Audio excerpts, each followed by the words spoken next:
पुणे महानगरपालिकेच्या प्रत्येक प्रभागामध्ये इच्छुक उमेदवारांनी आणि राजकीय कार्यकर्त्यांनी आपल्या या उद्याच्या निवडणुका लढवण्यासाठी मोर्चेबंधनी सुरू केली आहे. अशाच प्रभाग क्रमांक 15 मध्ये अर्थात मांजरी असो, शेवळवाडी असो किंवा 17.5 मिळी असो, या सगळ्या परिसरात घुले नावाचा एक मोठा ब्रँड आहे. घुले घराण्याचं कर्तृत्व, नेतृत्व आणि दातृत्व इथल्या जनमानसानं अगदी जवळून अनुभवलं आहे. आणि असं असताना घुलेच नाव असणार पण अतिशय सामान्य कुटुंबातून आलेला एक नेता जनसामान्यांसाठी रस्त्यावर उभा राहतो, त्यांची कामं अवरात्र करत राहतो. आणि असा हा लोकांचा नेता असणारा, लोकांचा आवडता असणारा कार्यकर्ता आज तुमच्या माझ्यासोबत रॉयल मीडियाच्या स्टुडिओमध्ये उपस्थित आहे. रॉयल मीडियाच्या स्टुडिओमध्ये लोकांचे नेते असणारे, सर्वसामान्यांचे कार्यकर्ते असणारे माननीय सुधीर अण्णा घुले आणि त्यांच्या सौभाग्यवती सीमाताई घुले या दोघांचे मी मनपूर्वक स्वागत करतो. अण्णा, तुमच्या दोघांचं स्वागत आहे. नमस्कार. सुधीर अण्णा घुले आणि सीमाताई घुले आपला राजकीय प्रवास आणि राजकीय विजन आपल्या पुढे आज मांडणार आहे आणि त्यांच्या स्वप्नातला त्यांचा प्रभाग क्रमांक 15 कसा असणार आहे हे आपल्या पुढे उलगडून दाखवणार आहे. अण्णा, या सगळ्या गप्पांना सुरुवात करण्यापूर्वी मला तुमच्या वैयक्तिक आणि कौटुंबिक पार्श्वभूमीबद्दल काय सांगाल? माझी वैयक्तिक पार्श्वभूमी म्हणजे मी एकदम साध्या शेतकरी कुटुंबातून जन्मलेले मुलगा आहे. लहानपणी म्हणजे ज्यावेळेस शाळेला सुरुवात केली त्यावेळेस मी इथं मांजरी फार्म जेडपीसी विद्यालयात मी शिक्षण घेतलं 4थी पर्यंत. त्यानंतर शिक्षण मी माझ्या मामाच्या गावी घेतलं. 5वी पासून ते 10वी पर्यंत इथे शिकलो मी. त्यानंतर आमची आर्थिक परिस्थिती वगैरे सगळे एकदम हलाखीची बिकट असल्यामुळं पुढचं शिक्षण काही मला घेता आलं नाही. त्यामुळे मी मामाच्या गावात परत इकडे येऊन आपली शेती करण्याचा हे केलं. म्हणजे मामाच्या गावी जाण्याचं कारण नेमकं काय होतं? शिक्षणासाठी मामाच्या गावी का जावं? शिक्षणासाठी मामाच्या गावी गेलो. म्हणजे शाळा नव्हती का परिस्थिती नव्हती? परिस्थिती नव्हती आमची तशी. म्हणजे अगदी शाळा शिकवण्याची परिस्थिती नसल्यामुळे मामाच्या ठिकाणी जाऊन तुम्ही ठिकाणी जाऊन शाळा शिकलो तिकडे. बरं बरं बरं. कुटुंबात किती लोक होते किंवा कशा प्रकारच्या कुटुंबाचं? आम्ही 4 भाऊ. त्यावेळेस एक बहीण असं आमचं आणि आई वडील असं कुटुंब होतं. लग्नानंतर आमची ती प्रत्येकाची लग्न झालं आमचं आता 18 ते 20 लोकांचं कुटुंब आहे आमचं आता. छान. म्हणजे जरी सर्वसामान्य आर्थिक पार्श्वभूमी असली तरी कौटुंबिक दृष्ट्या समृद्ध असं हे घराणं किंवा 17-18 लोकांच्या कुटुंबामध्ये तुम्ही आज वावरत आहात. आणि एवढी हालाकीची परिस्थिती असताना किंवा एवढा आर्थिक संघर्ष असताना समाजकारणाकडे वळण्याचं कारण काय झालं किंवा कशा प्रकारे तुम्ही इकडे वळाला? समाजकारण सुरुवात म्हणजे आमचे थोरले बंधू पहिले राजकारणात जरा थोडे सक्रिय असायचे. त्यांचं लग्न माझ्या 1994 साली झाले. ते राजकारणात सक्रिय असताना मी पण थोडंफार त्यांच्या पाठीमागे थोडं आपलं त्यांचं बघत गेलो. राजकारण कसं करतात, काय करतात ते. त्यांना सांगण्यासाठी त्यांनी भरपूर अशी त्यावेळेस कामं केली. आणि मग त्यांचं लग्न झाल्यानंतर 2 वर्षानंतर ते म्हणजे बंधू माझं लग्न झालं 2096 साली आणि 97 साली माझे बंधू एक्सपायर झाले. म्हणजे त्यांच्या लग्नानंतर 2-3 वर्षानंच. आणि त्यानंतर ते आता आपलं त्यांचं पुढं कोणी हे करणार. मग लोकांची समस्या वगैरे सोडण्यासाठी मी तसं थोडं पुढे गेलो मध्ये. मग त्यानंतर पहिले अशा प्रकारे तुमची सुरुवात झाली. अशा प्रकारे कुटुंबाची जबाबदारी सांभाळत असताना समाजकारणाची जबाबदारी तुमच्यावर आली आणि लोकांच्या समस्या सोडवता तुमचं राजकारण सुरू झालं. लोकांच्या जिव्हाळ्याचा किंवा लोकांचे प्रश्न सोडवण्याचा हा विषय आहे किंवा एक संवेदनशीलता या सगळ्या गोष्टीतून दिसते की बाबा लोकांची सेवा करण्यात खंड नको पडायला. आणि म्हणून तुम्ही हा विषय हातामध्ये घेतला. बंधू गेल्यानंतर आता लोकांची आता लोक यायचे आमच्याकडे काय असे कामं घेऊन वगैरे. त्यामुळे त्यांचे असे काही प्रश्न असेल ते थोडे मार्गी लावायचं. त्यानंतर थोडं होत आता त्यावेळेस सक्रिय राजकारण म्हणजे ग्रामपंचायत असल्यामुळं त्यावेळेस आमचं काही एवढं घरानं मोठं नसल्यामुळे आम्हाला कोणत्या ग्रामपंचायतीमध्ये सुद्धा पण विचार नव्हता असं कोण की ह्याला उभं करावं आणि हे करावं असं काही नव्हतं त्यावेळेस आमचं. हळूहळू मी आता त्यावेळेस शिवरकर साहेब आमदार होते. मग ते आमदार इलेक्शन आपलं बूथवर थांबायचे, त्यांच्या स्लिपा वाटायच्या वगैरे असं कार्यकर्त्याप्रमाणे आपण काम करत गेलं मी. म्हणजे मोठ्या बंधूंचं समाजकारणाचं काम पुढे नेत असताना हळूहळू राजकारणाकडे राजकारण मग काही राजकीय निवडणुकांमध्ये असतील तिथं मग छोटे मोठे कार्यकर्ता म्हणून काम सुरू झालं आणि मग लोकांनी स्वीकारलं. असा एखादा काही प्रसंग सांगता येईल का की इथून तुम्ही राजकारणाची खऱ्या अर्थानं पूर्ण तुम्ही राजकारणात सुरुवात झाली? माझी पूर्णपणे राजकारण सुरू झाली 2002 साली. आमची पहिले महानगरपालिका काही दिवस आमचं गाव महानगरपालिकेत. त्यानंतर 2002 एक आमची इलेक्शन झाली ग्रामपंचायतची. त्यावेळेस म्हणजे माझी सक्रिय राजकारण त्यावेळेस माझी सुरुवात झाली खऱ्या अर्थाने. खऱ्या अर्थाने माझी सुरुवात होत असताना मी राहतो त्यावेळेस वाढ असायची ग्रामपंचायती 1 number 2 number 3 number 4 number 5 number आमचा 5 नंबर वाढली. पण मी राहतो त्या ठिकाणी मला उभं म्हणजे राहता आलं नाही मला काही कारण असतो. मला पलीकडे उभं राहायला दुसऱ्या वॉर्डमध्ये दुसऱ्या वार्डामध्ये राहायला तिथं मतदान बंद होतं. तिथं उभं राहिल्यानंतर मग तेव्हा माझी खरी राजकारण सुरू झाली. त्यावेळेस आमचे वाद असताना सुद्धा भावकी माझ्यावर त्यावेळेस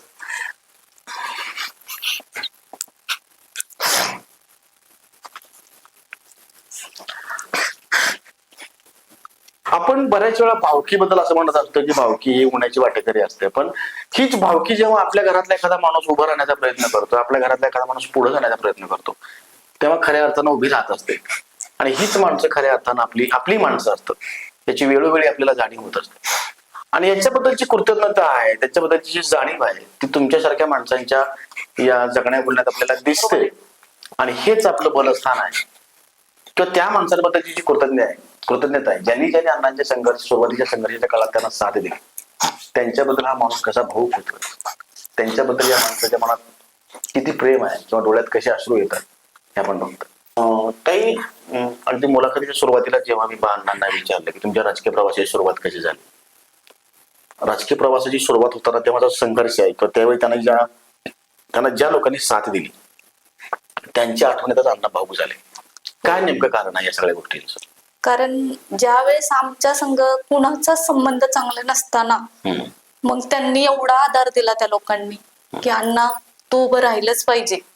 आणि आपण ज्या विरोधाच्या दारात जातोय ना, आपण ते आपली कामं करत नाही, मग आता हे तू काम केलंच पाहिजे असं त्यांना ठामपणे सांगितलं की अण्णा तू उभं राहिलंच पाहिजे इथं, आणि आपण तुझ्यासाठी खूप कामं, आम्ही तुम्हाला मदत करण किंवा तुझ्या पाठीमागं आमचा आम्ही हे. जेव्हा विरोधक प्रबळ होते किंवा तेव्हा आपल्याला कुठल्याही प्रकारची आपल्याकडे ताकद नव्हती, तेव्हा ही भावकीतली माणसं खऱ्या अर्थानं घरातली माणसं म्हणून उभी राहिली आणि म्हणून तुम्ही दोघाही भावुक होताय. एकदम साथ दिली त्यांनी. मग आता ती साथ सोडल्यामुळं का काय अण्णाला थोडस वाईट वाटलं की नक्कीच यावेळी देखील नक्कीच त्यांना त्या गोष्टीची जाणीव झाली, ही सगळी माणसं सोबत येतील हा विश्वास आपल्याला मतानेच त्यांचा पराभव झाला. बाकी म्हणजे सगळी लोक महिला वगैरे अण्णा घरी नसताना मला भेटायला यायची. कसं झालं ताई, असं नाही व्हायला पाहिजे, आपल्या अण्णांनी किती कामं केल्यात आणि अण्णांच्या बाबतीत का असं झालं, अण्णांच्या बाबतीत कसं काय असं झालं.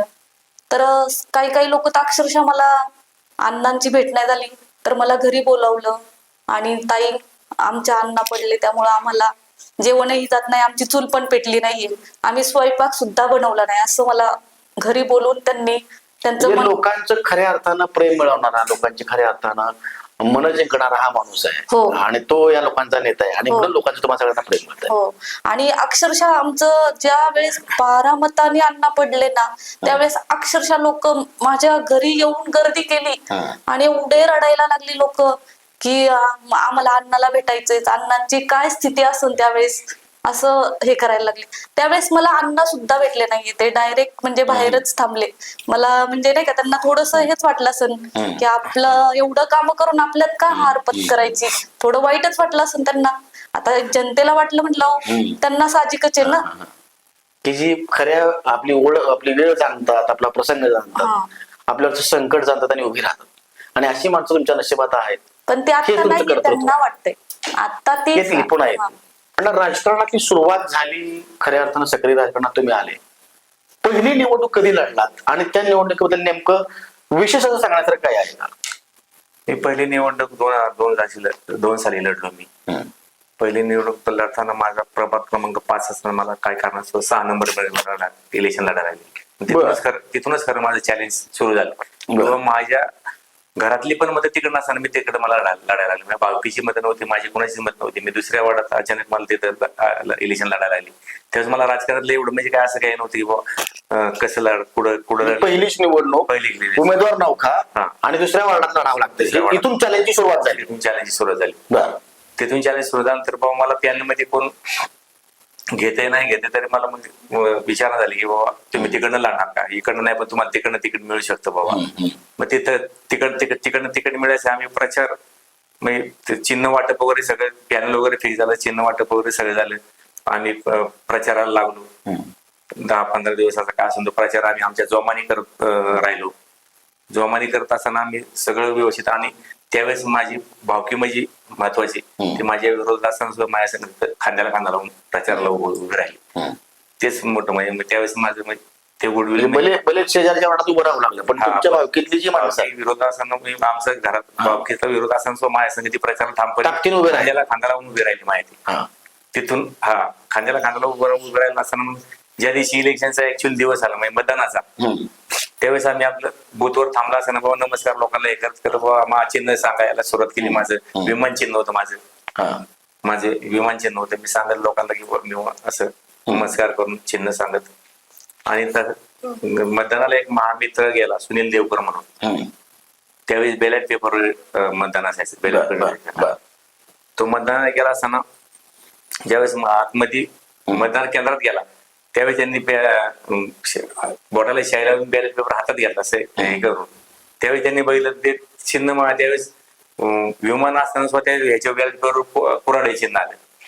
म्हणजे सुधीर गुले या नावापुढे विमान चिन्ह यायला पाहिजे, त्याच्यावेळी कुऱ्हाड आली त्याच्यावेळी कुऱ्हाड आली.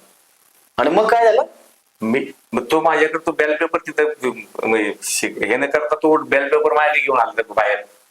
त्यांना हे काय झालं बघा आपलं चिन्ह तर विमान ह्याच्या कुऱ्हाड चिन्ह आले. अरे बापरे. मग तसं झाल्यानंतर मग ते मी बघितलं तर मी स्वशाप झालो. मी अधिकाऱ्यांना वगैरे यांना त्यांना म्हणले माझं चिन्ह हे नाही, माझं चिन्ह हे कसं काय आलंय. सगळं तिथं म्हणजे गोंधळाचं वातावरण निर्माण झालं त्यावेळी. असं म्हणजे गोंधळ वातावरण निर्माण झाल्यानंतर मग आम्ही आता मी अक्षरशः म्हणजे आता काय करायचं, आता लोकांना सांगायचं की माझं चिन्ह आता पूर्वी आता हे होतं ना, आता अचानक कसं काय सांगणार. विषय झाला अचानक.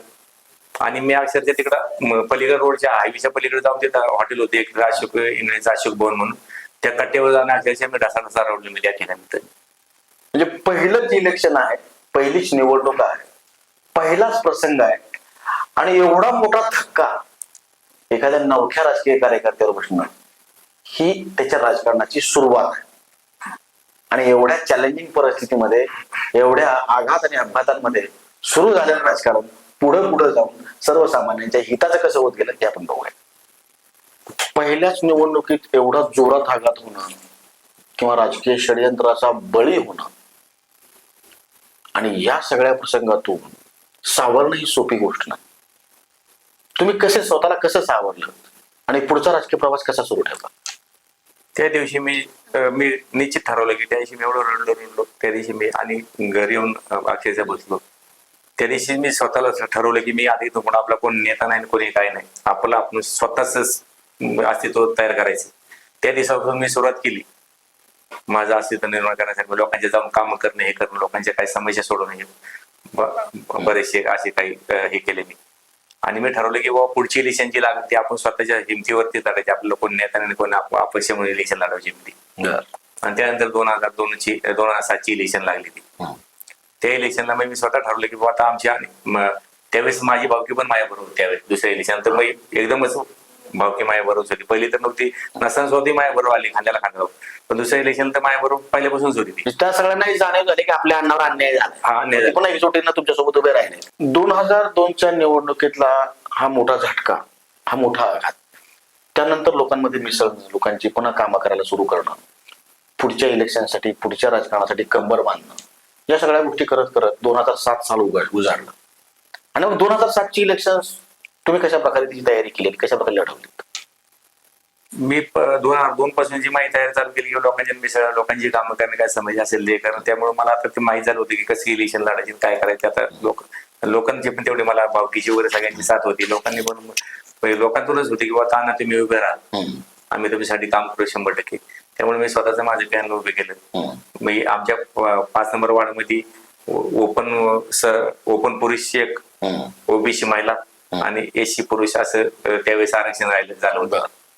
ते आरक्षण झाल्यानंतर मी स्वतःचे पॅनल तयार केले. मी पुढे 2 पॅनल माझ्या पुढे उभे होते, एक अपक्ष होते आणि एक पूर्ण पॅनल तयार होतं. ती इलेक्शन आम्ही भावकी वगैरे सगळी संघट असल्यामुळे आम्हाला प्रचार वगैरे सगळे हे करून आम्ही सगळ्या लोकांनी साथ दिली. त्यावेळेस सुद्धा मला असं करायला लागलं की बाबा पुढे प्रस्थापित मोठे असल्यामुळे मला ज्यांची काही तर मी एससीचे जे उमेदवार घेतला होता त्याचा फॉर्म भरला आणि मी त्याला दुसरीकडे नेऊन ठेवला काय 2 दिवस.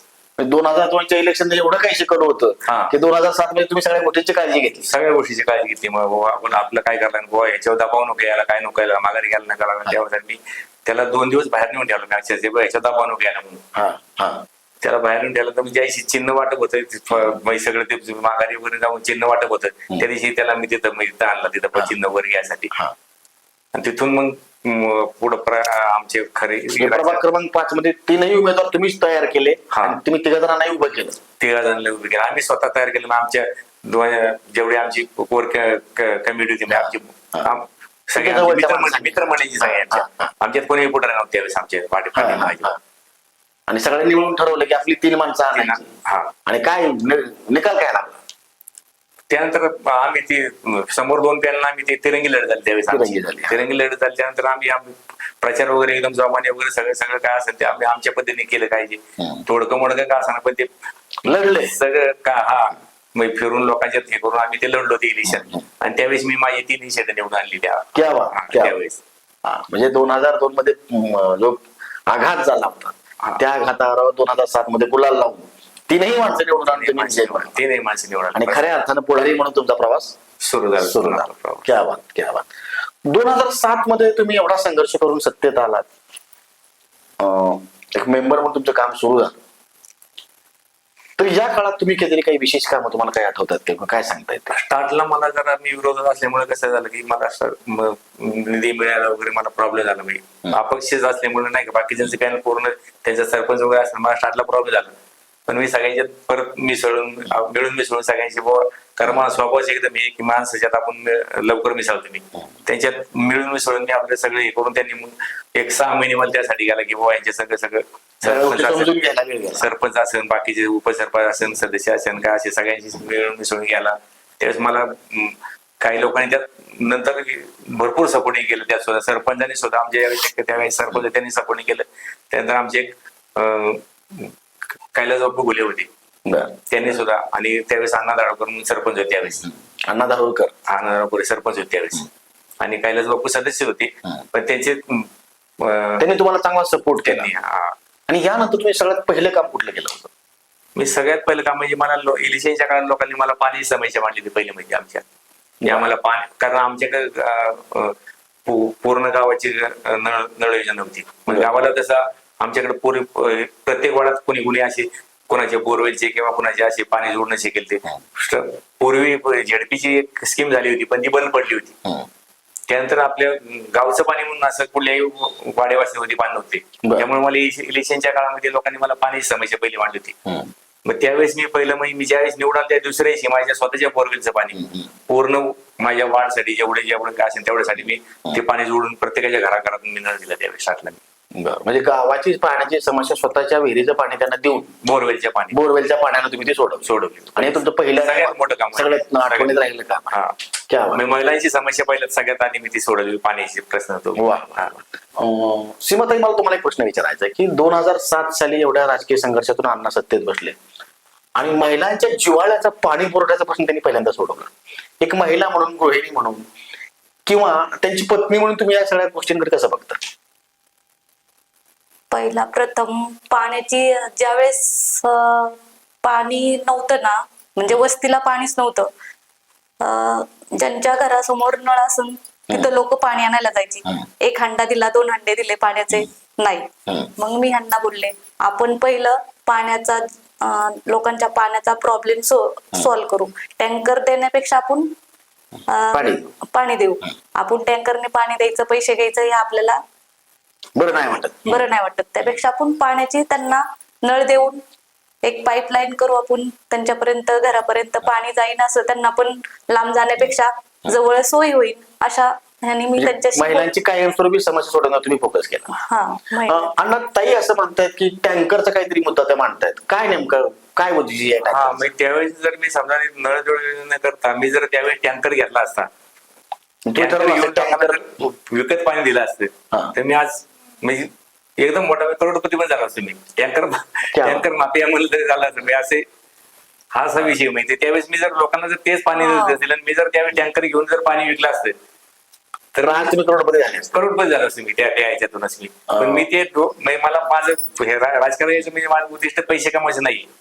आणि मी कुणाचाही आजपर्यंत एकही रुपया कधी खाल्लेला नाही कशात, कुणाच्या घराच्या नोंदी असू द्या, कुणाच्या काय असू द्या, किंवा कॉन्ट्रॅक्ट असू द्या, त्याच्याकडे कमिशन असू द्या, काय असू द्या, असं एकही जरी माणूस तुम्ही दाखवला त्या राजकारणातून मी आज ह्याच ठिकाणी मी संन्यास घेईन. क्या प्रभाग क्रमांकच्या सुज्ञ नागरिकांना मला एक गोष्ट सांगायची आहे की मुलाखतीच्या सुरुवातीलाच अण्णांच्या डोळ्यात पाणी आलं, सीमाताई देखील भाऊक झाल्या. प्रसंग होतात त्यांना त्यांच्या माणसाने दिलेली साथ किंवा राजकारणात झालेले षडयंत्र त्यांच्यावर झालेले आहे. पण जेव्हा कधी या माणसाला पहिल्यांदा सत्ता मिळाली तेव्हा या माणसाने या सगळ्या गोष्टींची जाणीव ठेवली. संवेदनक्षम नेता म्हणून आपली कर्तव्याची बाजू पूर्ण केली. टँकरच्या माध्यमातून करोडो रुपये मिळाले असते, पण ती संधी डावलून जनसामान्यांचा, महिला भगिनींचा प्रश्न, जो पाण्याचा गंभीर प्रश्न आहे, तो सोडवण्याला प्राधान्य दिलं आणि कायमस्वरूपी आजच्या तारखेपर्यंत त्यांनी घेतलेल्या त्या निर्णयाचा फायदा या सगळ्या लोकांना झाला. तुमच्यासारखे लोक जर खऱ्या अर्थानं प्रभागाचं नेतृत्व करत असतील तर लोकांचं जगणं सोपं आणि आनंदी होईल, यात काही वाद नाही. 2007 मध्ये तुम्ही पाणी पुरवठ्याचा प्रश्न मार्गी लावला किंवा ड्रेनेजचाही प्रश्न मार्गी लावला. त्यानंतर किंवा आता तुम्ही असं म्हणालात की मी आजपर्यंतच्या राजकीय कारकिर्दीमध्ये कधीच कुठला टक्केवारी खाल्लेली नाही. बरोबर. हे अतिशय दुर्मिळ असं क्षेत्र आहे. हे कसं जमलं तुम्हाला? आणि माझं राजकारण, मी राजकारण यायचं कारण म्हणजे मी काही पैसे कमवण्यासाठी राजकारण आलं नाही. मी लोकांची सेवा करण्यासाठी राजकारण आहे. मी तळागाळाचा कार्यकर्ता आहे. मी कार्यकर्त्यातून घडलेलं आहे. आणि मी आतापर्यंत कधीही नेत्याच्या भूमिकेत नाही किंवा मी नेता आहे, मी निवडून आले, मी नेत्याची. मी आता सुद्धा कार्यकर्त्याची आणि शेवटपर्यंत कार्यकर्ता म्हणून काम करेन. त्यामुळे मला हा विषय नाही की मी राजकारण झालं, मी पैसे कमवण्यासाठी राजकारण आलेलं नाही. मी लोकांची सेवा करण्यासाठी राजकारण आले. आणि मला लोकांनी काम नाही सांगितलं तर मला सुद्धा ते एकदम फिलिंग होते, आपले लोक काम नाही सांगितलं तरी मला हे होतं माहिती एकदम. असं लोकांनी काम सांगणं मला आवडतं. लोकांनी काम सांगितलं पण त्याचं आपण काम केलं पाहिजे. त्यावेळी तो दिवस मला एकदम असं वाटतं की एकदम आपण काहीतरी लोकांसाठी केले. म्हणजे जवळजवळ 4 टर्म तुम्ही सत्तेत होता किंवा राजकारणात आहात. 20 वर्ष साधारणतः हा काळ आहे. एवढा काळ राजकारणात राहून, लोकांची कामं करून, मोठ्यात मोठे प्रकल्प इथं आणून यशस्वी करून डोक्यात हवा गेली नाही किंवा आजही तुम्ही स्वतःला कार्यकर्ता म्हणताय, हेच तुमचं बलस्थान आहे आणि हीच लोकांची तुमची खऱ्या अर्थानं ओळख आहे. तरी या सगळ्या गोष्टी घडत असताना आता राजकारण ही एवढी सोपी गोष्ट आहे का? त्याला आर्थिक बाजू आहे, त्याला सामाजिक बाजू आहे किंवा त्याला विरोधकांचा दबाव आहे किंवा कुटुंबातल्या काही गोष्टी सगळ्या आपल्याला सांभाळाव्या लागतात. हे सगळं करत असताना तुम्ही अण्णांना कशा प्रकारे साथ दिली किंवा कुटुंबात तुम्हाला कुठल्या अडचणींना सामोरं जावं लागलं? कुटुंबातून अडचणी तसं सांगता नाही यायचं, पण अण्णांच्या बाबतीत ज्या अडचणी आल्या ना, म्हणजे मला कुणी सांगितलं की बाबा आमची तर रोडचं अक्षरशः मुलांना शाळेत सोडवायचं म्हटलं तरी पाणी पाऊस पडल्यावरती खड्डे वगैरे होतात. आता हे बंडलकर नगर मध्ये माझी ओळख नसताना मी माझ्या मुलाला क्लास लावला होता. तिथे एका बाईची माझी ओळख झाली, सहज भेट झाली. हो, सहज भेट झाली. मला म्हटलं तुम्ही कुठल्या ताई? तर मी म्हंटल मी मोरे वस्तीवरती राहते, सुधीर अण्णांची मिसेस आहे. अरे वा ताई, अण्णा खूप चांगले आहे बरं का, अण्णांचं काम खूप चांगलं आहे. मला तर आता आमचं म्हणजे ड्रिनिक्स लाईनचं काम वगैरे झालंय, पण ते खाली काय प्रकरण होतं ते मला माहित नाही. ते वावरत वगैरे कुठं पाणी होतं, हा, ते असं झालंय. आणि आता आमच्या मुलांना आहे ना, अक्षरशः पाऊस पाणी पडला ना तर रोड सुद्धा नाहीये तिथं, एवढे खड्डे झालेले. हो, कॉलनी होती ती. त्यानंतर अण्णांनी, मी त्यांना सांगितलं की बाबा असं भंडलकर नगर मध्ये मला एक लेडीज भेटली, मला असं असं सांगितलं. मी तिला सांगितली माझी ओळख, मी अण्णांची मिसेस आहे. त्यांनी माझं एवढं कौतुक केलं, म्हणजे मला माहित नव्हतं. अण्णा कधी घरी बोलत नव्हते की बाबा मी हे काम केलं. आता म्हणजे नवरा बायको मध्ये बॉन्डिंग असतच की मी बाबा राजकारणातल्या गोष्टी घरात एवढ्या होत नव्हत्या. हो, म्हणजे मी माझं घर सांभाळायचे, काम सांभाळायचे. त्यांच्याकडे कोण भेटायला आले मी त्यांना चहा, हो, हे करायची. ताई अण्णा आहेत का घरात? तर मी म्हटलं ना अण्णा आता नाहीये घरात, तुम्हाला भेटायचं असेल तर थोड्या वेळाने या, मी सांगते निरोप, तोपर्यंत चहा कॉफी काय घ्या, असे मी त्यांच्या संग. मग ते माझ्या संग बोलायचे की बाबा खरंच तुमच्या घरामध्ये पाणी चहा घेतल्याशिवाय पाठवत नाही आम्हाला. म्हणजे असं, म्हणजे अण्णांनी लोकांची जी काळजी घेतली ती अण्णांकडून न कळता लोकांकडून तुम्हाला कळत गेली आणि तुम्हाला अभिमान वाटत गेला, तुम्हाला असं उत्साह वाटत गेला की माझ्या की आपण अण्णांना साथ दिली पाहिजे. आपण पण अण्णांच्या पाठीमाग ठाम उभं राहिलं उभं राहिलं पाहिजे असं. वाटत राहील. आणि आमच्या सासूबाईंचं, सासऱ्यांचं, सासरे तर आमचे अण्णांना म्हटले निवडणूक जिंकायची पण कुणाचा रुपया खायचा नाही, क्या बात. तर त्यालाच इलेक्शन आणि राजकारण असं म्हणता येतं. नाही तर तुम्ही खाणार 10 रुपये तुमच्यावर आरोप येणार 50चा, असं कधीच हे करायचं नाही असं म्हणजे सासऱ्यांनी. वडिलांचा जो वारसा आहे, त्यांचा जो संस्कार आहे, त्यांचा जो विचार आहे, तो पुढे नेणं हेच तुमची मुख्य प्रेरणा आहे. आणि म्हणून तुम्ही आज पण कुठे 10 रुपये खाल्ले नाही किंवा असं म्हणताय की पुढेही खाणार नाही. हो. तुमच्या या संकल्पना आमच्या मनपूर्वक शुभेच्छा. आणि म्हणजे ग्रामपंचायत मधले कर्मचारी जरी आले ना, ते अण्णा असो अगर नसो घरामध्ये, वहिनी अण्णा आहेत का घरात, मी म्हंटल ना आहे, बसा थोड्या वेळ, काय बसा. अण्णांनी त्यांचं पण ते म्हणत नव्हते की आम्ही अण्णा शेजारी कसं बसणार, अण्णा आमच्यापेक्षा मोठे काय, असं कधीच त्यांनी भेदभाव मांडला नाही अण्णांच्या बाबतीत. म्हणजे कार्यकर्ते तेवढे जवळचे, ग्रामपंचायत कर्मचारी तेवढे जवळचे, सगळ्यांना जवळीकीने वागवणारा. हो. 2007 साली पहिल्यांदा सत्तेत आल्यानंतर स्वतःच्या बोरवेलचं पाणी गावाला तुम्ही दिलं. आजही त्या पाणी पुरवठ्याच्या लोकांना फायदा होतोय. असं आणखी एखादं कुठलं काम आठवणीत आहे का की ज्याचा लोकांना आजही फायदा होतोय? मी पाणी पुरवठा चालू केल्यानंतर मी दुसरं काम केलं असेल तर मी आमच्या घरापासून ते डायरेक्ट चिलायला इथं 1 किलोमीटर ड्रेनेज लाईन केली. त्यावेळेस पहिली पुरी ड्रेनेज लाईन नव्हती इथं. लोकांचे ते शोष खड्डे होते, शेतात वगैरे सोडायचे सगळे, सगळं सांडपाणी रस्त्यावर पाणी येत होतं. त्यांना पहिली मी ड्रेनेज उपलब्ध करून दिली. त्यावेळेस पहिलं मोठं काम माझं 1 किलोमीटरची मी लाईन टाकली ड्रेनेज. आणि रस्त्याचं त्यानंतर तो ड्रेनेज लाईन झाला तो रस्ता परत डांबरीकरण करून दिला मी, तो रस्ता परत 1 किलोमीटर. क्या बात. म्हणजे पहिल्या स्तरमध्ये लोकांच्या ज्या कळीचे मुद्दे आहेत किंवा ज्या मुख्य समस्या आहेत त्यांच्यावर तुम्ही काम करण्याचा धडाका सुरू केला, लोकांपर्यंत तुम्ही पोहोचले. 2007 मध्ये निवडून आला, लोकांची कामं करत राहिला. यथावकाश 2012च्या निवडणुकाही आल्या, तिथेही लोकांनी तुम्हाला स्वीकारलं, तुम्ही पुन्हा सत्तेत आला. महासत्ता आणि राजकारण आणि लोकांची कामं हा चक्र सुरू झालं. आपण जेव्हा आसपासच्या लोकांच्या राजकारणाकडे बघतो तेव्हा दुसऱ्या वेळेस निवडून आल्यानंतर राजकारण्यांच्या काम करण्याच्या पद्धतीत फार मोठा बदल होतो. ते रुळून जातात, ते संवेदनशील राहत नाही. तुम्ही कशा प्रकारे पुढची जी टर्म होती कशा प्रकारे तुम्ही तुमचं काम केलं? मी 2007ला निवडून त्यानंतर मला लोकांनी ऍक्सेप्ट केलं. मी 2012 सुद्धा तसंच अपक्ष पॅनल करूनच मी दुसऱ्यांदा सुद्धा निवडून आलो. त्यानंतर मी पहिल्यांदा मोठं काम केलं असेल तर 18 इंची लाईन बनलं सोलापूर हायवे पासून ते माझ्यामध्ये 1.5 किलोमीटर 18 इंची लाईन. आमच्या ग्रामपंचायतच्या ह्याच्यात आतापर्यंत कधी झाली नव्हती अशी लाईन. मी 70 ते 75 लाखाची लाईन मी ती पहिली त्यांची टाकून दिली वंडलकर नगरची 2012 साली, 2012च्या इलेक्शन नंतर. हा, मग 18 इंची त्यावेळेस आज त्याच लाईनीतून जवळजवळ हे सांगेल तर 5-25 सोसायटीचं पाणी आजपर्यंत त्यातून जाते. आता साधारणतः किती रुपयाचं बजेट होतं त्या पाईपलाईनचं? 70 ते 75 लाख रुपयाचं बजेट होतं. 75 लाखाचं. त्याचे काय वेगळे पण सांगता येईल त्या पाईपलाईनचं? वेगळे पण म्हणजे आमच्या ग्रामपंचायत इतिहासात पहिल्यांदाच 18 इंची लाईन एवढी मोठी आपण केली. त्यामुळे मला सपोर्टिंग आता मी ज्यावेळेस 2002ला निवडून आलो ह्याच्यात 7ला अपक्ष म्हणूनच. त्यानंतर माझं सगळ्यांशी बंड झालं होतं मी. तुम्हाला सगळ्या गोष्टी समजल्या होत्या कशा प्रकारे काम करायची. आता जी दुसऱ्या वेळेस बऱ्यापैकी तीच बॉडी निवडून आली बऱ्यापैकी काही त्यातली लोक अशी, त्यामुळे त्यांच्याशी माझं बॉन्डिंग चांगलं झालं. त्यामुळे दुसऱ्या वेळेस अपक्ष इलेक्शनला विजय झाल्यानंतर सुद्धा मला त्या लोकांनी नंतर बुवा साथ देत गेले, बुवा तुम्हाला फंडिंग वगैरे देत गेलं मला ते सुद्धा असं वेळ झालं. ताई, अण्णांचं हे राजकारण सुरू असताना त्याच वेळी तुमचं समाजकारण कुटुंबकारण ही सुरूच होतं. अण्णा ड्रेनेज पाईपलाईन सारखी कामं असतील, मोठमोठ्या पाणी पुरवठ्यासारखी कामं असतील, रस्त्यासारखी कामं करतच होती. पण ही मोठी कामं करत असताना सर्वसामान्यांचे छोटे छोटे प्रश्न असतातच. असे काही प्रश्न तुमच्यापर्यंत पोहोचले का किंवा त्यासाठी तुम्हाला काही करता आलं का? हो, मला अनेक महिला भेटल्या. आम्हाला वहिनी असा रहिवासीचा दाखला किंवा रहिवासीचा दाखला, आम्हाला इथं कामाला जायचंय, आम्हाला दाखला देतील का अण्णा? तर मी बोलले हो देणार की अण्णा, आम्ही तुमच्यासाठीच करणार आहे ना कामं, तुमची कामं करायची. मी अण्णाला तुमचा निरोप पोहोचवते. मग अण्णांनी मी अण्णांना सांगितलं निरोप की असा रहिवासीचा दाखला पाहिजे,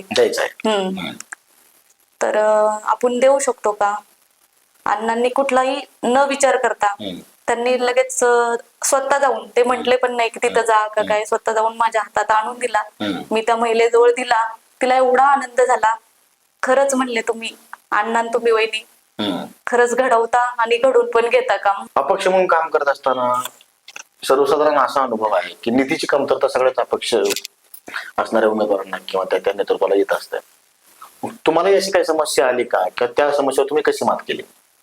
ना अपक्ष निवडाल तर तुम्हाला समस्या 100% येतात. जसं मला निधीची कमतरता पडते, फरफड होते की बाबा हा पक्ष आल्यामुळे ह्याच्या वेळात कसा निधी टाकायचा, ह्याची कामं अडवणूक होतीच ती किती काय केलं तर. कोणी जरी असत अपक्ष आता स्वतः तुम्ही बघता की बाबा एखादं जर अपक्ष आमदार जायला तर वरून त्याला निधी कमी मिळतो.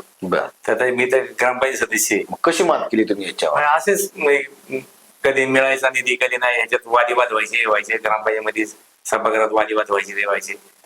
काही वेळेस मिळायचा काही वेळेस मिळायचं नाही. त्यानंतर असंच मी संघर्ष करत आलो. संघर्ष करत मला त्यांच्याकडनं विचारणा होत गेली राष्ट्रवादीत पक्षात येण्यासाठी काहींची, किंवा तुम्ही राष्ट्रवादी येता काही करता ते करता. मग मी आमच्या मित्रमंडळी ज्यांनी मला साथ दिली होती, कारण माझ्याकडे तेव्हा कोण नेता नव्हता काय नव्हता. मी वैते आमच्या सगळ्या मित्रमंडळीच्या जेव्हा मी निवडून आलो त्यावेळी सुद्धा 2012 सुद्धा त्यांना विचारणा केली, आपल्याला राष्ट्रवादी घेता, आपल्याला निधी पण मिळत नाही काय मिळत नाही. आणि त्या दरम्यानच नेमकं उपसरपंचाने राजीनामा दिला राष्ट्रवादीच्या. आणि त्यानंतर मग मला विचार झाले की तुम्ही उपसरपंच होता काय होता का. मी तरी स्वतःला स्टार्टला नाहीच म्हणतो बाबा, मला काही उपसरपंच व्हायचं नाही किंवा काय नाही, मी आहे तिथे ठीक आहे बाबा, मला काही त्याची काही गरज नाही मला. मग मी आपल्यानंतर मग काय लोक मला म्हणाले तुला उपसरपंच का जात नाही त्याच्यात, तू ज्यामध्ये आपल्याला निधी तरी मिळेल मग तू जायला पाहिजे. कारण पण मी आमच्या सगळ्या मित्रमंडळीची बाकीच्यांची चर्चा केली, काय आमच्या घरात मी कुटुंबाची चर्चा केली, माझ्या पत्नीची चर्चा केली, माझ्या भावांची चर्चा केली, किंवा आपण काय केलं पाहिजे नक्की. ते म्हणजे बाबा आपला आता कुठेतरी आपल्या लोकांची तर कामं करायच्यात, त्याला तर निधी लागणार आहे. माझा निधी लागणार, मग आपल्याला निधी नाही मिळत हे नाही मिळत, आपण कमी तिकडे गेलं तर आपल्याला ते कामं होती नाही होती, सगळ्या लोकांची समस्या सुटली. आपण राजकारण येतो काय साठी, लोकांची कामं करायसाठी येतो. तीच लोकांची कामं जर नाही आपल्याकडे झाली तर मग आपण राजकारणात येऊन आपला फायदा काय. त्यामुळे मग मला विचार झाला, तर मग मी शेवटचा निर्णय घ्यायला, मी सगळी चर्चा केली सगळ्यांशी, आणि मग मला तिथं उपसरपंच म्हणून तिथं पद मिळालं मला ते. बरं. उपसरपंच पद स्वीकारल्यानंतर पुढच्या जो काही तुम्हाला काळ मिळाला, एक साधारणतः 6-7 महिन्याचाच काळ तुम्हाला मिळाला, या दरम्यान तुम्हाला काही कामं करता आली किंवा काही त्या पद्धतीत त्यानंतरचा प्रवास कसा होता? उपसरपंच पद मिळालं पाहिजे तर त्यांच्याकडे मेजॉरिटी असून सुद्धा त्यांनी मला घेऊन उपसरपंच केले, हे महत्वाचं आहे. त्यांची काही मेजॉरिटी असून सुद्धा त्यांनी मला उपसरपंच केले पाहिजे. माझ्या कामाचे काहीतरी त्यांना दखल घेतली, हा काहीतरी बाबा 2 वेळेस हा अपक्ष निवडून आलाय, मग ह्याचं काहीतरी आहे म्हणून त्यांनी मला त्यांच्यात करून घेतल्या त्यात. आणि त्यानंतर उपसरपंच झालं तर मग मला फंडिंग वगैरे भरपूर मिळालं. मग मी शिवचैतन्य कॉलनीमध्ये माझ्यामध्ये रस्ते, ड्रेनेज, पाण्याची जे काही समस्या होती ते जवळजवळ त्यावेळेस मला तिथं त्या ठिकाणी मी जवळ 80 लाख रुपये फंड टाकला त्या काळी. त्या म्हणजे मागच्या 4 वर्षाचा बॅकलॉग तुम्ही 6 महिन्यात भरून 6 महिन्यात भरला. तिथं बंद करून कामं केली, काय आमच्या वस्तीवरती काय रस्ते कॉन्क्रिटीकरण असेल किंवा काही डांबरीकरण असेल, ड्रेनेज लाईनचे असतील, ह्या समस्या सगळ्या मी त्या 6 ते 7 महिन्याच्या कालावधीत तेवढ्या त्यात मी मागचा सगळा बॅकलॉग मी त्यात भरून काढला. साधारणतः 2007 ते 2017 असा सलग 10 वर्षांचा हा जो कालखंड आहे, तुम्ही सत्तेत होता पण अपक्ष होता, त्यामुळे निधी कधी मिळत होता कधी मिळत नव्हता. पण ज्या अडचणीवर देखील तुम्ही मात केली, तत्कालीन सत्ताधाऱ्यांसोबत जाऊन उपसरपंच पद मिळालं, मागचा बॅकलॉग भरून काढला, 80-90 लाखाची कामं आणली, आणि एवढं सगळं करून तुम्हाला 2017च्या टर्म नंतर 2018 मध्ये पराभव पत्करावा लागला. कसे सामोरे गेला या प्रसंगाला? नाही, 2017 नंतर मी उपसरपंच झालो त्यावेळेस मी काही कामं केली, आणि त्यानंतर झेडपी आणि पंचायत समितीची इलेक्शन लागली त्यावेळेस. त्यानंतरची पहिली म्हणजे 18ची इलेक्शन, ग्रामपंचायत 18ची इलेक्शन लागली, त्याच्या आधी झेडपी पंचायत समितीची इलेक्शन लागली. त्या काळात तिथं म्हणजे मग आम्ही राष्ट्रवादीचे पॅनल झालं. राष्ट्रवादी पॅनल मध्ये एक झेडपी सदस्य, 2 पंचायत समितीचे सदस्य असं ते असतं. त्यानंतर त्या ह्याच्यात आम्ही जी कामं केली त्याच्याबरोबर आम्ही झेडपी पंचायत समिती आम्ही एकदम माझ्या ज्या भागातून मी काम करतो तिथं सुद्धा त्यांना मतं देखील दिली. इथला स्थानिक उमेदवार असून सुद्धा विरोधात इथला स्थानिक उमेदवार असून सुद्धा, आणि माझ्या जो राष्ट्रवादीचा उमेदवार तो गावातला होता, झेडपीला उभं राहिला, त्यांना आपण इथं स्थानिक उमेदवार असतो त्यांना आपण इथून मतं देखील दिलं होतं त्यावेळेस 2017ची झेडपी पंचायत समिती इलेक्शनला. म्हणजे राष्ट्रवादीनं तुम्हाला जी उपसरपंच पदाची संधी दिली त्याचा फायदा तुमच्या लोकांना तर झाला, पण पक्षाला पण झाला त्याचा फायदा. क्या बात. मग एवढं सगळं करून 2018च्या निवडणुकीत पराभवाला सामोरं जावं लागलं. 2018च्या इलेक्शनला म्हणजे पराभव सामोरं जावं लागलं म्हणजे कसं आता आम्ही 2018चा किस्सा असा आहे की बाबा नंतर ही आमची जेडपीची पंचायत इलेक्शन झाली. त्यानंतर इलेक्शन लागली आमची ग्रामपंचायतीची, तर ती काय कारण असतो 6 महिने परत पुढे ढकलली. बर 6 महिने पुढे ढकलल्यानंतर बाबा त्यात मग आता ते आमच्यात राष्ट्रवादीत जेडपी पंचायत फूट झाली होती बर किंवा त्यावेळेस ओबीसीला ते हे होतं ते आरक्षण ओबीसीला होतं. ओबीसीच्या आपण काही नेता राष्ट्रवादी त्यावेळेस ओबीसी प्युअर ओबीसीला न देता कुणबी म्हणून आमचे दिलीपाना घुले त्यांना ते तिकीट दिल्यामुळे बाकीची मंडळी नाराज झाली आणि त्यामुळे काही त्यातून बाहेर पडली काही राष्ट्रवादीची मंडळी त्यातून. आणि मग त्यानंतर मग त्यांनी बाबा शेवट नंतर 2018ची इलेक्शनला त्यांनी सेपरेट पॅनल वगैरे तयार केलं त्यांचं ते. ते मग त्यांनी नंतर बीजेपीतच प्रवेश केला आणि ते बीजेपीत माझ्या मते 2014ला बीजेपीचे आमदार निवडून आले होते इथं. आणि त्यानंतर मग आपल्याकडे पहिली बीजेपी अजिबातच नव्हती इथं म्हणजे बऱ्यापैकी. असं काय 14च्या दरम्यान बीजेपीची ताकद तयार झाली. हा आता मोदी लाटेत मग ते मोदी साहेबांच्या लाटेत ते सगळं ते तयार झालं. बीजेपीचे आमदार आले निवडून इथं. बीजेपी आमदार निवडून आले तर बाबा मग बाकीचे आता इथं फक्त पूर्ण राष्ट्रवादी पण आमची 2018ला जी 17ला जी जेडपी पंचायत त्यात आमची राष्ट्रवादी बऱ्यापैकी थोडीफार फुटून बाहेर पडली होती. मग त्यांनी बाबा आता आपल्याला पुढल्या ह्याच्यात उभं राहायचं. मग त्यांनी काही बीजेपीत पक्ष प्रवेश केला होता, काही शिवसेना पक्ष प्रवेश केला होता. आणि मग त्यांची नंतर ती पुढे 6 महिने ढकलल्यानंतर त्यांची सगळी ती मुठ बांधली गेली सगळ्यांची विरोधात, राष्ट्रवादीच्या विरोधात. त्यांनी सगळ्यांनी एकत्र येऊन त्यांनी त्याचं पॅनल वगैरे तयार केले. आणि त्यानंतर मग इलेक्शन लागल्यानंतर बीजेपी आय वर्चस्व ही आणि त्यावेळेस लोकमतून सरपंच हे आलत फडणवीस साहेब लोकमतून सरपंच लोकनियुक्त फडणवीस साहेब मुख्यमंत्री लोकनियुक्त सरपंच म्हणून ते हे केलं होतं.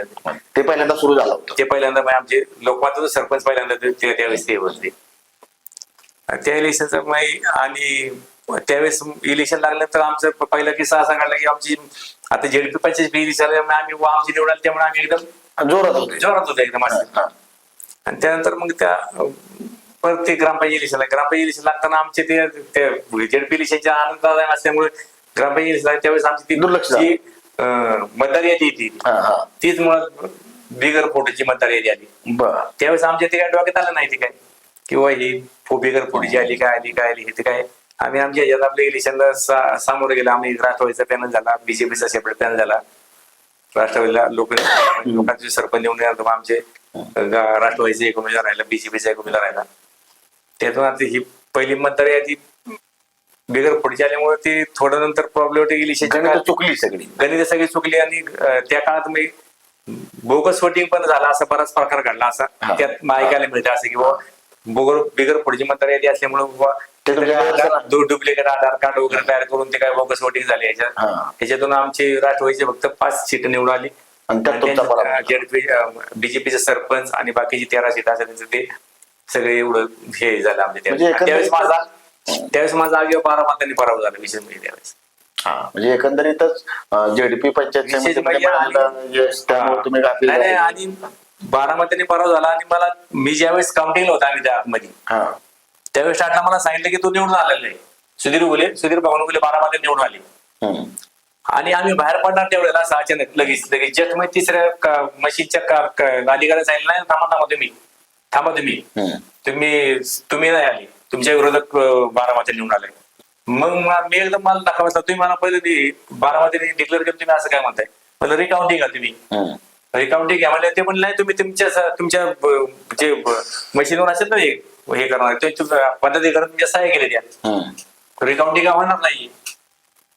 रिकाउंटिंग होणार नाही म्हणजे आता मला त्यातलं काय आता एवढं राजकारणातलं टेक्निकल नॉलेज नव्हतं आपलं काय. आणि आमच्या त्यात सरपंच माझा उमेदवार वगैरे सगळे पडले होते, सगळ्यांचे वगैरे पडले होते, नेते वगैरे सगळे आमचे नेते वगैरे सगळे निराश झाले होते. आता म्हणलं त्यांच्याकडून कधी ही व्यथा घेऊन जायची किंवा आपण पडलो तुम्ही सगळ्यांना ती माझं बघा त्यांना रिकाउंटिंग करायला सांगायला. मग त्यात काही एकदम मला ते हेच राहिलं नाही पण ते की आपण ते करायला पाहिजे काय. असे बरेच आमचे एक दोघांचे तसं झालं की बाबा निवडून आल्यानंतर आणि बाकीचे आमचे उमेदवार माझे जास्त मतांनी पडलेले नाही ते कोणी 50 कोणी 100 कोणी 12 कोणी 25 असे मतांनी उमेदवार पडले आमचे त्यावेळेस. फक्त सरपंच आमच्या त्या 4-4.5 कारण ते बोगस वोटिंग झालं अशी सगळी काही चर्चा झाली बोगस आधार कार्ड तयार करून ही बोगस वोटिंग झालं असं ही चर्चा झाली. आता मग झालं नाही झालं ते आता परमेश्वरालाच माहिती आहे ते काय असेल ते. 2002 मध्ये राजकीय प्रवासाची सुरुवात झाली. अखेरच्या क्षणी राजकीय षडयंत्राचे बळी ठरणार. 2012 पहिल्यांदा गुलाल लागला. तिथून पुढे 10 वर्ष अपक्ष म्हणून लोकांची कामं केली. परत 2018 पुन्हा एकदा इलेक्शनच्या ऐन मोक्याच्या क्षणी निकालाच्या दिवशी तुम्ही विजय झाला असं तुम्हाला जाहीर केलं गेलं आणि दुसऱ्या क्षणी सांगितलं गेलं तुम्ही पराभूत आहात. एवढा मोठा धक्का कसा पचवला? एवढा पण धक्का पचवला म्हणजे त्यावेळेस अक्षरशः मी तिथूनच डायरेक्ट मी तिथून देवदर्शनला कार्यकर्ते घेतले देवदर्शन लिहून गेलो तिथून. आणि त्यानंतर मग आल्यानंतर मग आता घरी कोण कोण लोक आले ते आता आमच्या पत्नीलाच तुम्ही कसं या सगळ्या प्रसंगात तुम्ही स्वतःला आणि कुटुंबाला कसं सावरलं? कुटुंबाला सांभाळण्यापेक्षा मी बाहेरच्या जनतेला जास्त सांभाळायची गरज पडली मला. कारण ते खूप लोक एवढी हे झाली होती ना की अण्णा आपले पडलेच कसे वहिनी, अण्णा पडू शकतच नव्हते आणि कसा काय त्यांचा प्रभाव झाला. हा असे म्हटले मला. तर मला त्यावेळेस काय बोलावं काय सुचावं मला पण कळत नव्हतं. आता लोकांच्या काय भावना होत्या किंवा हो कशा अनुभव आले? लोकांचं इतकं म्हणजे अक्षरशः ते रडत होते. आणि वहिनी आम्ही घरात आमची चूल पण पेटवणार नाही. आमचे अण्णा पडू शकत नव्हते पण पडले, ते आम्हाला सहनच व्हायना तो धक्का, असं मला ते बोलत होते. म्हणजे लोकच जास्त धक्क्यात होते. अण्णा तर आणि अक्षरशः माझ्या गळ्यात पडून रडायला लागली लोक की बघा आपल्या अण्णा वाघ माझा कसा काय पडला, असं मला हे करायला लागले.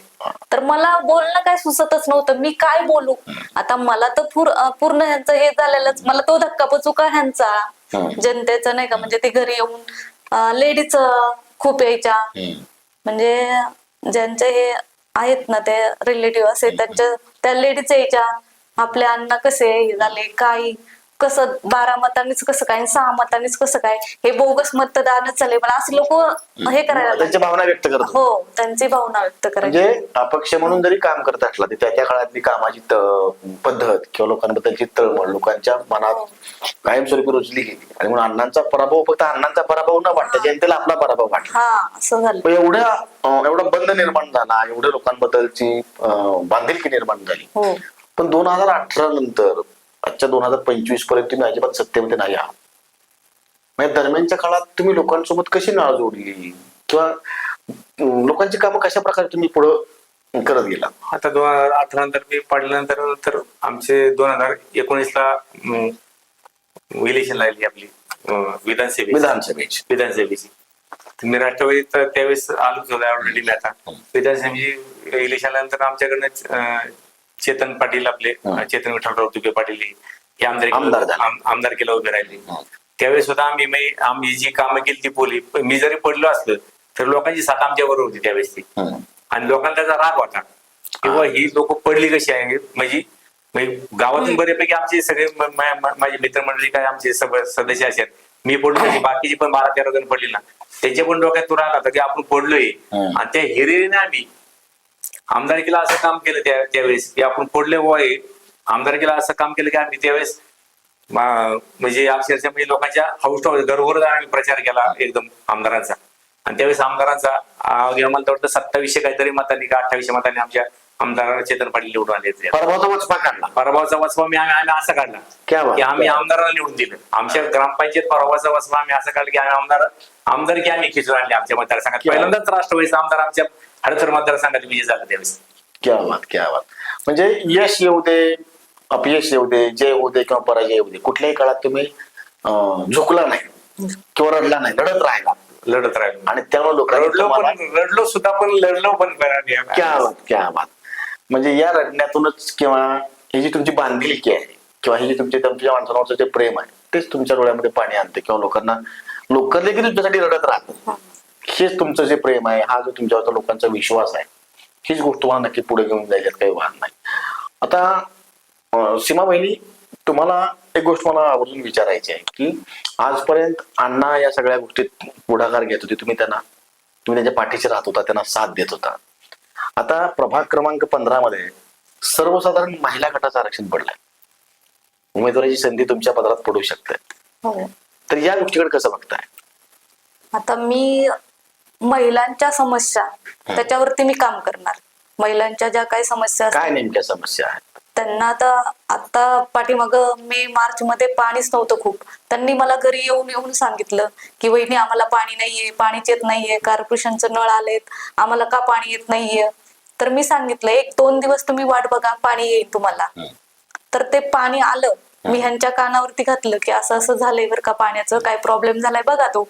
आणि तर ते पाणी आलं. त्या दुसऱ्या दिवशी ती महिला मला भेटली, वहिनी मला अक्षरशः पाणी नव्हतं, मला इतका आनंद, पाणी आलं तर नाही का एवढा आनंद झाला की असं वाटतं काय हे करावं. म्हणजे मी पण, मला पण माहितीये पाणी एक नसल्यावरती गृहिणी म्हणून पाण्याचं महत्व काय आहे? पाण्याचं महत्व काय आहे ते मला माहितीये. म्हणून मी लेडीज माझ्या बरोबर ते संवाद साधायचे पाण्याचे, काही असेल ते काम वगैरे म्हणजे- अण्णांपर्यंत मी पोस्ट करायची. 2019 ला तुमचे नेते चेतन तुपे पाटील आमदार झाले आणि त्यांच्या माध्यमातून पुढे तुम्ही सत्तेत नव्हता पण तुमचे नेते सत्तेत होते. त्यांच्या माध्यमातून कसं काम तुम्हाला करता आलं? नंतर 2019 नंतर चेतनदादा तुपे पाटील हे आमदार झाले. त्यावेळेस मग आमच्या परत आम्ही सत्तेत नसताना जेवढे आमचे बॅकलॉग होता ग्रामपंचायतचा, तो त्यानंतर आमचा बॅकलॉग भरून काढायचे. आमच्या तिथून पुढे वेळ चालू झाली किंवा आमचे हक्काचे आमदार त्यावेळेस ते निवडून आले होते. कारण आम्ही त्यांच्यासाठी एवढा अवरात्र काम करून त्याला आम्ही निवडून दिलं. त्यामुळे त्यांची आमची एकदम बॉन्डिंग झालं, एकदम तळागाळ काम करत. त्याच्यामुळे त्यांची आमची ओळख पहिल्यांदा मी तिथून खरेदी ओळख झाली आमची तिथं. आता आमदारांची पहिली काय अशी काही जास्त काही हे नव्हती, काय अशी ओळख नव्हती. त्यानंतर आमचा खरा काळ चालू झाला की आम्हाला तिथून पुढे आम्हाला पुशबॅक मिळाला की इथून आपला आमदाराला आपण आमदाराच्या माध्यमातून लोकांची अनेक काम करू शकतो. पण त्या काळात नंतर आले 2019 आमदार, 2019 ला करोनाचा आला.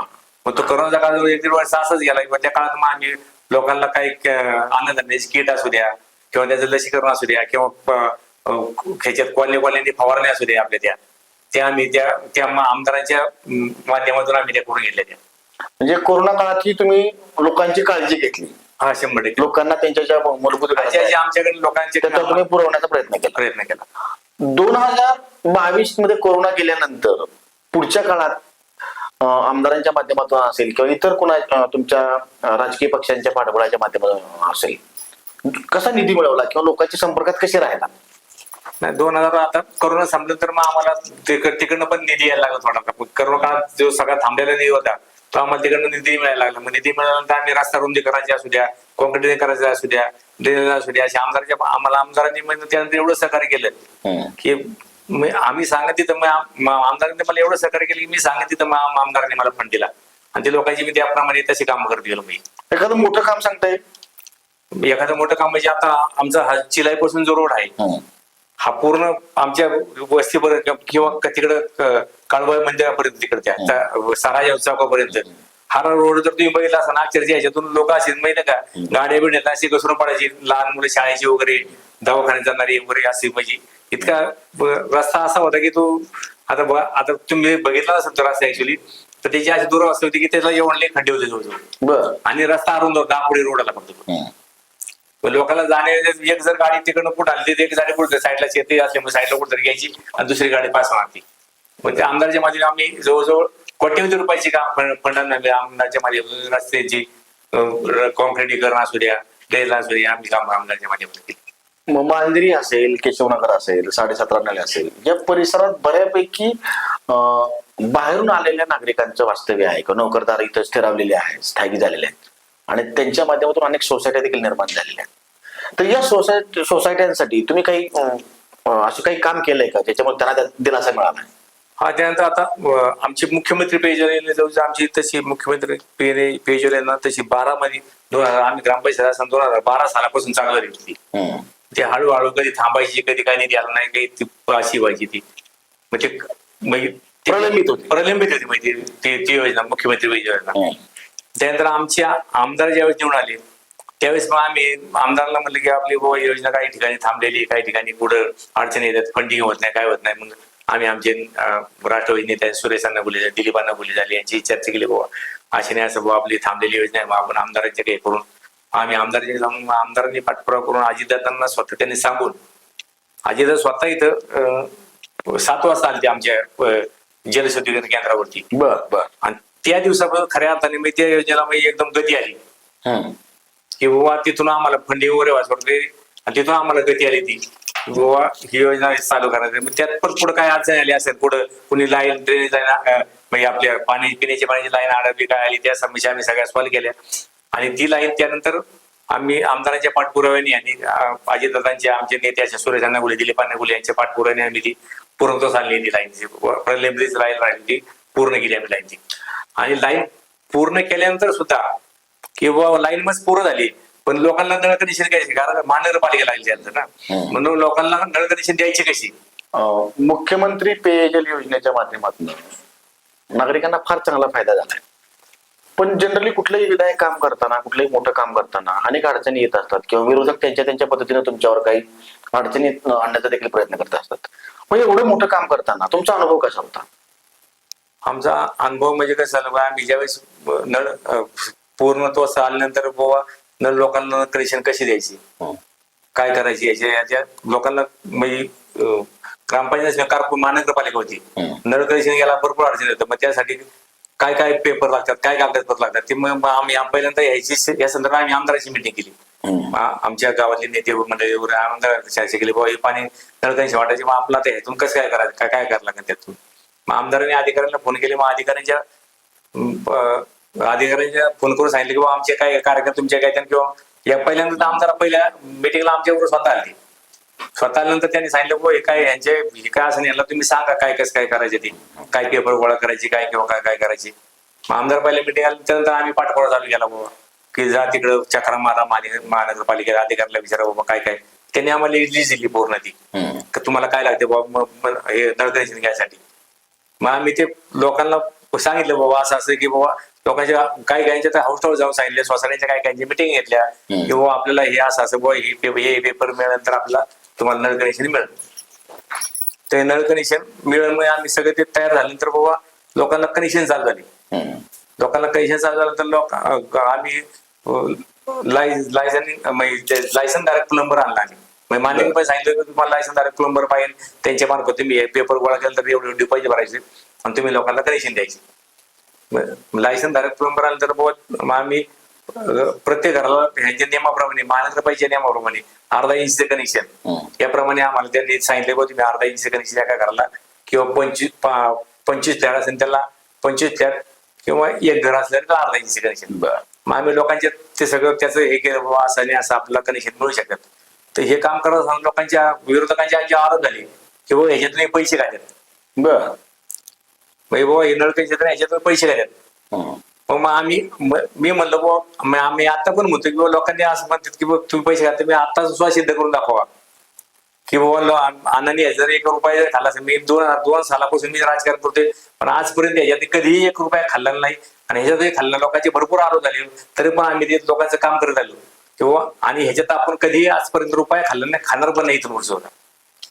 हे विरोधकांना तो खुला आव्हान आहे. हा खुला आव्हान आहे आपलं, कारण फक्त माणूस समोर मी राजकारणात आले फक्त लोकांचं काम करण्यासाठी, गोरगरिबांचं जनतेचं ज्या लोकांची ज्या समस्या आहेत ते सोडवण्यासाठी. मी तर काय पैसे घालून राजकारणात आलेलं नाही. मी हा माझं मी उद्देश आमच्या वडिलांनी सांगितलं होतं टाटला इलेक्शनला ज्यावेळेस मी निवडून आलो त्यावेळेस सांगितलं बाबा तू जर ह्याच्यात जर का पैसे घाशील तर मग राजकारणात येऊन तुझा काय फायदा नाही.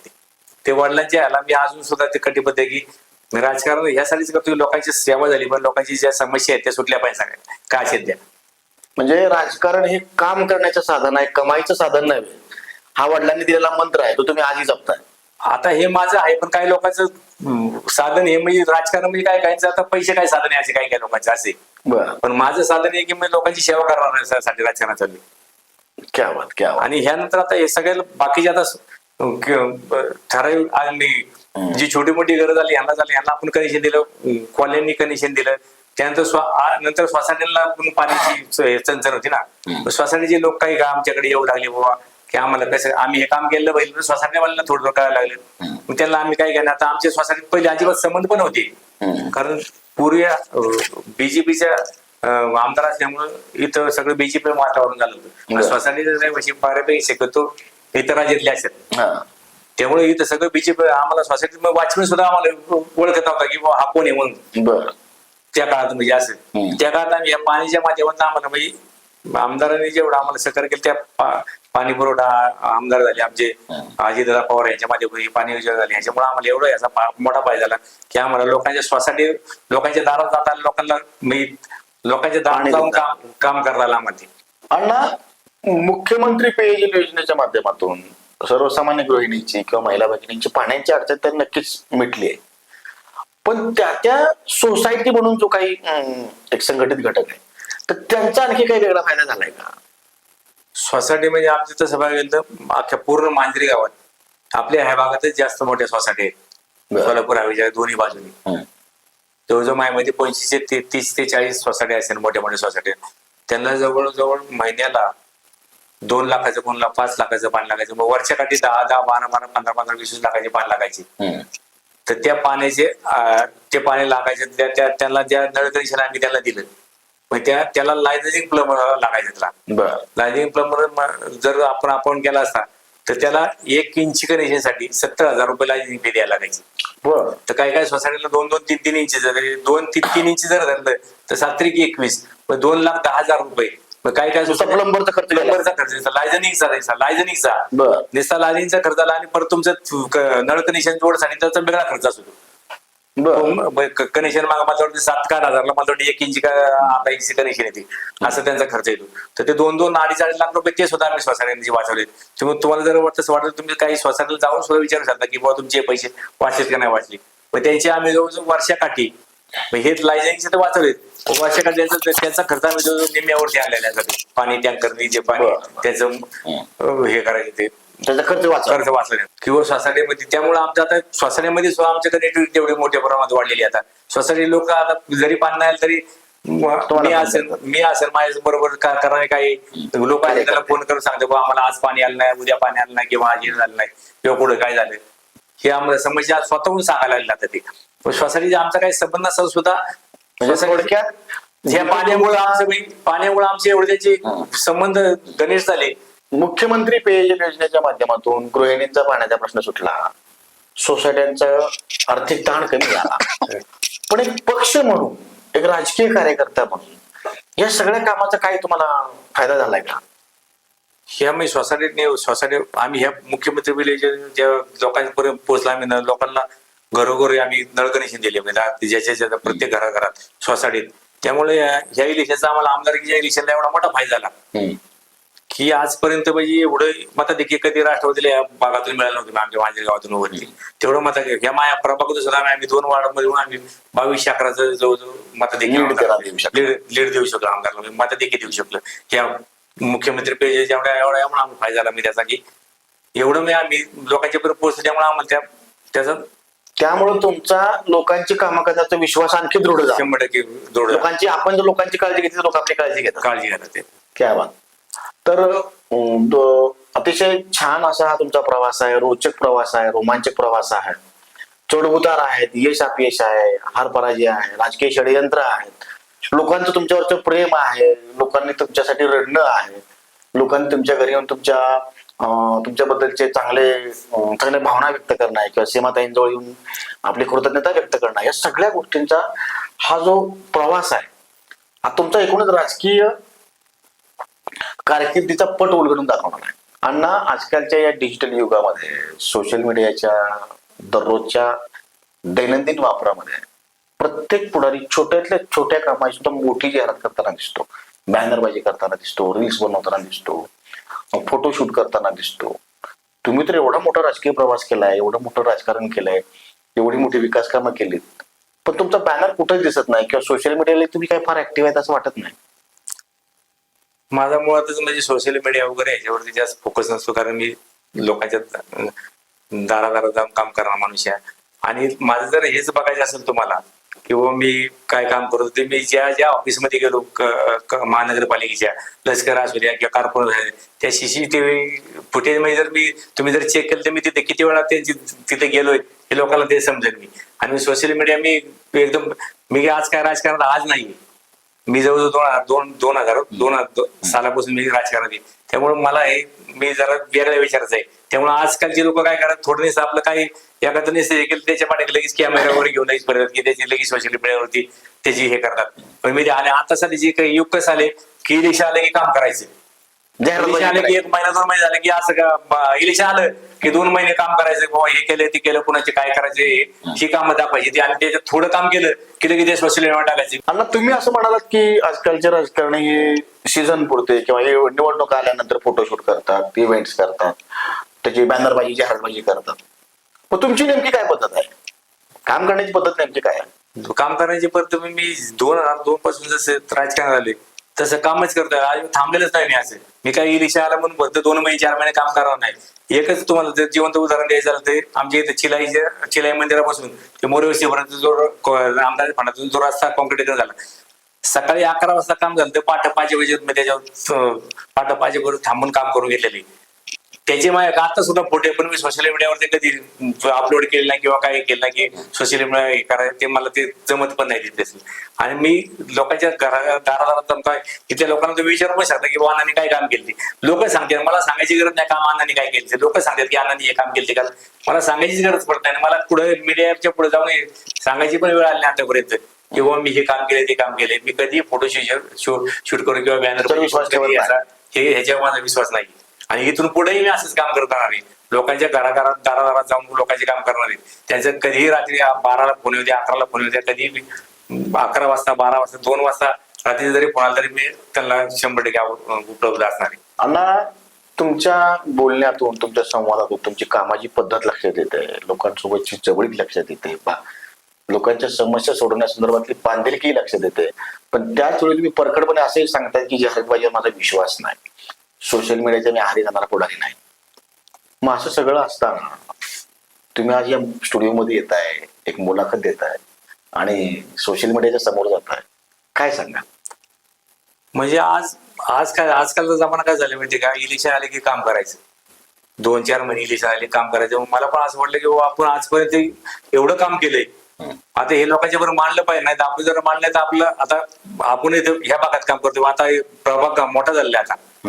आता जवळजवळ 1,12,000 एवढा मोठा आमचा प्रभाग 15 लोकांच्या बरोबर. आता मी इथं लोकांना माहिती आहे सगळ्यांना मी काय काम केले.